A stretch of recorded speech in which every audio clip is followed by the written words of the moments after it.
with something we've been talking about for several years now, but actually now is looking good, is the oil mill cleanup. Tell me where we are on that.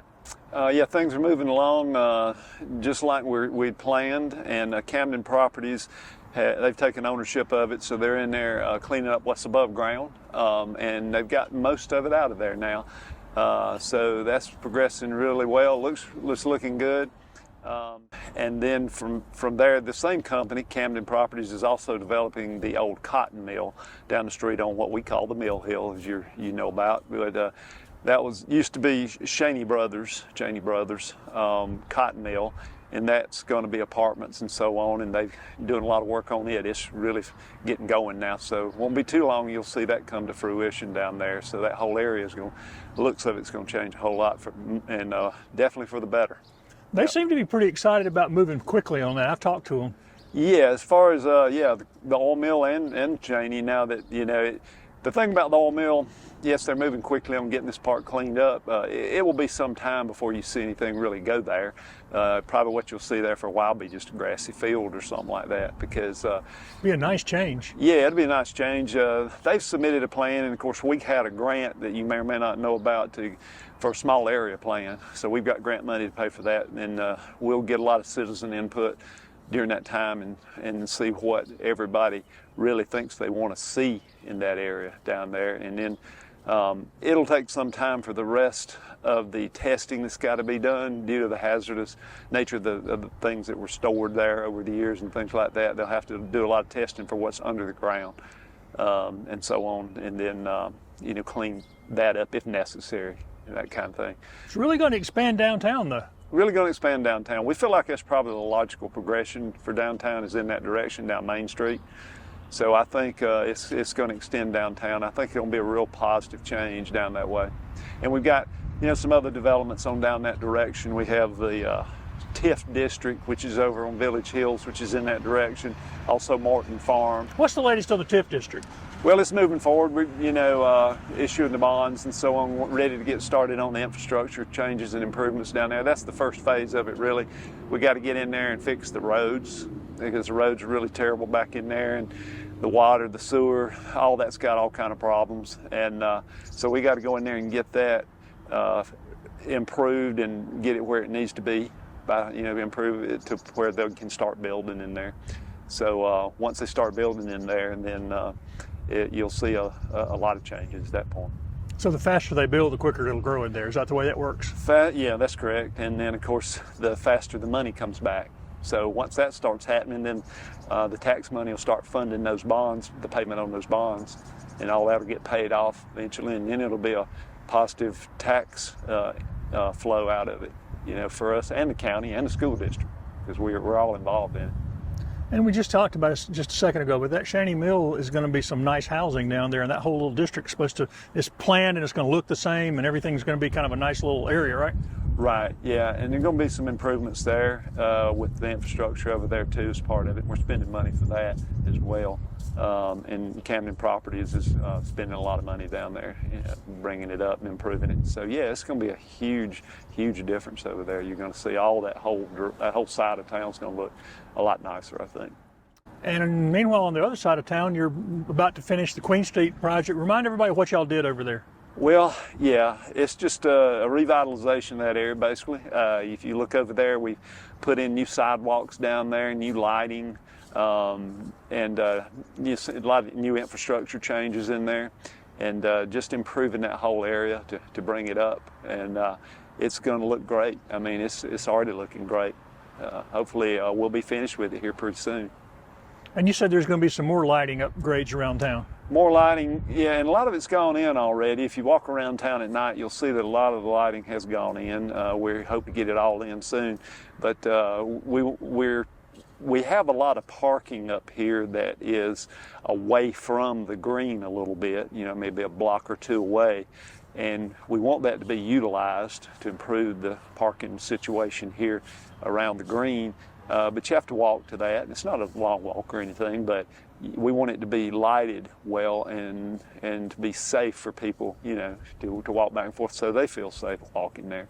So that's part of the lighting. The other part of the lighting is part of the parking plan. The other part is identifying where you can park So we have a wayfinding project going right now, which is part of our strategic plan that we just had, that we spent a lot of time working on. But we want to identify where you can park and where things are in general, you know. So we hope to have a lot of signage up here so you won't have to guess about where you can go park, because a lot of times folks come in here and they think all the parking we have is right here on Exchange Street, which is just not true. There's a lot of parking around here, but you don't always know where it is. And a lot of people park there anyway. But we want to make sure it's marked so they know they can park there. And we've got a parking lot right across from where you and I are talking right now. A lot of people don't have a clue it's even there. It's down in kind of a hole there behind those buildings on the other side of Mechanic Street over there. And it's next to the alteration shop down in there and the antique shop. But there's a lot of parking spaces there you can go park in, but nobody really knows it's there. So we want to identify those areas just to relieve some of the pressure from the parking issues here. And y'all are in somewhat enviable position in that all your downtown storefronts seem to be full. Yeah, I mean, it's great. A lot of places like to have that. You know, even bigger cities around us. You know, go to Anderson, and Anderson's a great town, but you know, they've got a lot of empty buildings, and we're happy to have ours full here for the most part. You know, we've done really well, and it's a real blessing to us to have that. And there seems to be a lot of foot traffic day and night. We were just talking about it used to be weekends, now day and night. There seems to be always people out here parked and going into eating and doing stuff. Right, yeah, well, when we did our downtown master plan and started making changes up here, things started improving. And then, you know, because we did a lot of that, I think it's one of the main reasons we attracted some new businesses like Blue Heron and Rains and so on, and Brooklyn Pizza and Swamp Fox, and you know, all these other retail stores we have here, the art gallery, so on.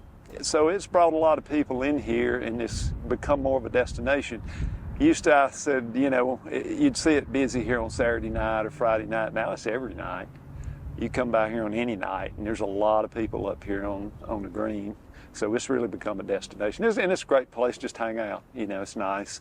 And the green's nice. You can walk around. We have made some improvements on the green too. We've got new swings over there that people can enjoy. And a lot of people, I saw when I walked up when you were here, there was folks out there on those. And you know, so it's just a great place to come hang out.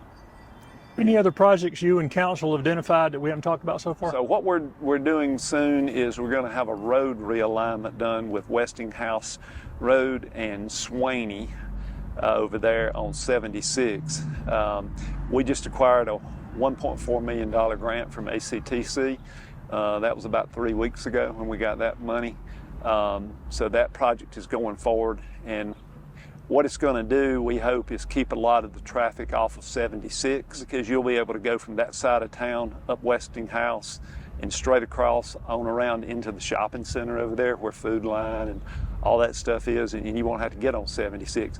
And come in the other direction from 187, which is where you see a lot of the new growth out there and a lot of the cars, you know, they can come up Dalton Road, they can get on Swaney, go straight into the shopping center, never get on 76. So we think it's going to relieve a lot of the congestion up there.